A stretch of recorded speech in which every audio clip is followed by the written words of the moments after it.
2.5 years ago, I packed up my life in London and moved to Sydney. On paper, life was fine, but there was this quiet nagging feeling that I just couldn't shake. Like I was living a perfectly good life that just wasn't mine. If that sounds familiar, then this is for you. I'll run through the key differences and exactly what changed when I moved across every area of my life, so you can get a holistic view about how a move like this impacts your life socially, professionally, financially, and personally. Not just the highlights, the whole thing. One of the biggest shifts for me has been how my social life fits into the day.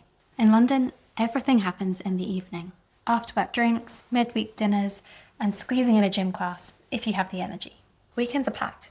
Dinners at friends' houses, exploring different areas of London, weekend markets, or a night away in Bath or the Cotswolds. It's brilliant. Your calendar fills up fast, you're booking restaurants weeks in advance, and you're waking up on Monday feeling more tired than last week. Sydney is almost the opposite. Life happens in the mornings here. People swim before work, do yoga outside, and the gyms are the busiest at 6 a.m. Evenings are much slower. An ice cream on the beach, a takeaway whilst watching the sunset, or maybe a nice dinner and some drinks out. Weekends are coastal walks, lazy beach days, and maybe a spontaneous trip to the Blue Mountains or a national park nearby. The shift I felt in my own energy was huge. That change in daily rhythm feeds directly into work culture. London is incredibly ambitious. Smart people moving fast, chasing promotions, and working late on client deadlines. And there's an unspoken pressure to always be climbing. Next title, next level, the next job.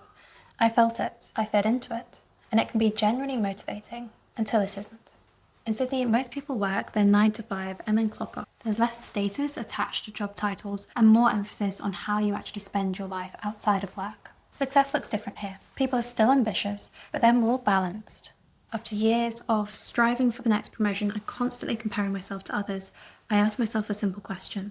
Was I chasing the career ladder because I truly wanted to, or just because it was what everyone else around me was doing? Honestly, I'm still not sure. Okay, so money, because everyone asks. Salaries are pretty similar, although retail and hospitality do pay slightly better in Australia because you can earn 1.5 times or 2 times your regular rate on a weekend or bank holiday. One thing that generally makes a difference in Australia is being paid fortnightly rather than monthly. It sounds minor, but it makes budgeting and cash flow so much easier. But I would say that London can be 10 to 15% more expensive, mostly driven by rent and the lack of lower price options. Groceries are broadly similar, although Australia and Sydney are more seasonal. Things that grow here, like avocados, bananas, are cheap, but anything imported can be surprisingly pricey. Eating out in Sydney is noticeably cheaper. I used to spend £12 to £15 on a pret or sushi in London for lunch, whereas in Sydney a banh mi or some rice paper rolls can come in around $12, which is roughly half that cost. Now, coming from London definitely skewed my perception of expensive. Sydney's costs have risen lately, and people are beginning to talk about the cost of living more frequently. But overall, compared to what I was used to, it still feels like there's more breathing room here. I want to be real here, because this is definitely the toughest part. I went to uni in London and lived there for 8 years. Almost everyone I love is still there. Moving to Sydney meant starting from scratch socially, and it generally took effort. Going to events to meet new people and gradually build up those friendships. Moving across with my partner definitely changed our relationship. It was the first time that we'd lived together, and because we didn't know many people out here, we naturally relied on each other more. We became a bigger part of each other's social lives, routines, and emotional support system. It's been challenging at times, but it's brought us so much closer together than I ever expected. The physical environments live up to the stereotype. Sydney is warm and sunny for about 8 months of the year. Because it can get so hot in the middle of the day, I'll often head out for walks in the morning and the evenings, which fits in nicely around work. Driving past the harbour still takes my breath away, and living near the sea has made me calmer, softer, and more present. London is breathtaking in its own way. The history, the buildings, and the sheer energy of it. I do think its weather has a worse reputation than it deserves, but I have to admit, when it's grey and cloudy for days, it can affect your mood. Being somewhere warm and coastal makes healthy living almost effortless. You walk more without thinking, you eat lighter because heavy food isn't as appealing on a 28-degree day, and you move your body more because everything around you is an invitation to do exactly that. London absolutely has an incredible food scene, and a huge amount of healthy options as well.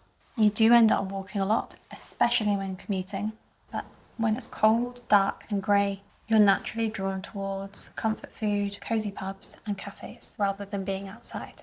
This is the one area that I want to leave you with.